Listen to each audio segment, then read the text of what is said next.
माले तो हरो से निमन पटाए बाही टंगड़ी में टंगड़ी फसाए बाही गे टंगड़ी में टंगड़ी फसाए बाही गे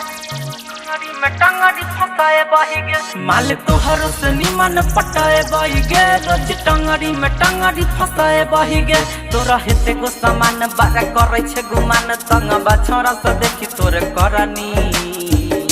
जोगे घसा गढ़नी जोगे घसा गढ़नी छौरी घस गढ़नी जोगे घसा गढ़नी गढ़नी छौरी घस गढ़नी माले तो हरो से निमन पटाए टंगड़ी फसाए बाही गे म्यूजिक बाय रोशन कुमार। किया बुझे छे तू अपना के सुन रगे बाकी मुँह हाउ जैसे छे छून रगे बेसी बुझे छे तू अपना के सुन रगे बाकी मुँह हाउ जैसे छे छून रगे बनी कटहर के लाशा किया करे छे तमाशा तोरा फेरा में बेकार हम करनी जोगे घसा गढ़नी जोगे घसा गढ़नी छौरी घस गढ़नी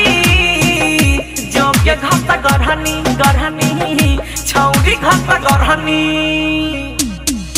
माले तो हरो से निमन पटाए टंगड़ी फसाए बाही गे टंगड़ी फसाए बाही गे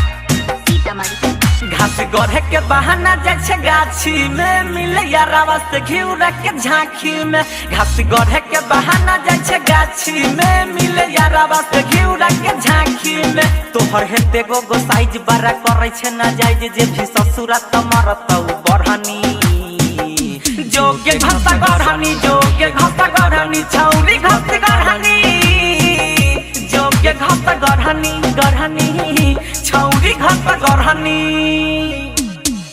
माले तो हरो से निमन पटाए टंगड़ी फसाए बाही गे टंगड़ी फसाए बाही गे